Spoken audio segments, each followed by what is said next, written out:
28 жаштагы Айнагүл соңку 2 жылдан бери Украинада иштеп жашап келди. Россиянын кол салуусунан кийин ал биринчилерден болуп Кыргызстанга келгенге үлгүргөн. Анын мекенине болгон сапары узакка созулуп, оңойго турган жок. Мен 26 февральда Украинадан Молдованын Паланка границасы аркылуу өтүп келдим. Молдовада примерно 4-5 күндөй калдым. Документтеримди жасатып, временный паспорттарымды жасатып, Румыниянын границасы аркылуу самолетко билет алып, Турциядан учуп, Кыргызстанга келдим. Айнагүл өзү жашаган Одесса шаарынан чыгып кетүүгө шашып, паспортун ала кеткенге жетишкен эмес. Согуш башталгандан бери Украинадан коңшу өлкөлөргө 640тан ашык кыргыз жараны чыгып кетти.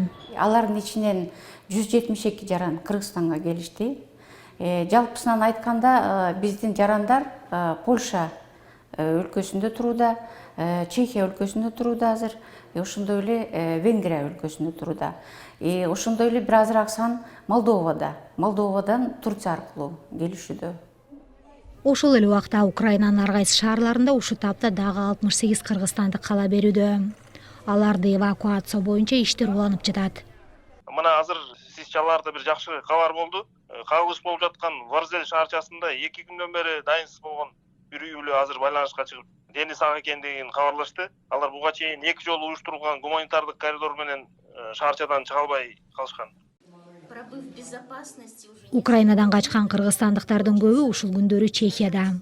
100 чакты кыргызстандык жаран үчүн бул жерде 2 лагерь уюштурулган. Бизде качкындарды улутуна карап бөлүү деген жок. Украин, орус деген жок. Кыргыздарды керек болсо украиналык цыгандарды да ушул күнү кабыл алып жатабыз. Биз негизинен жаш балалуу энелерге жардам берип жатабыз. Балдар Украинадагы согушта эң көп травма алып жатышат. Бүгүн эртең Чех өкмөтү эл аралык миграция уюму менен биргеликте ал жактагы кыргызстандыктарды мекенине бекер жөнөткөнүн жатат.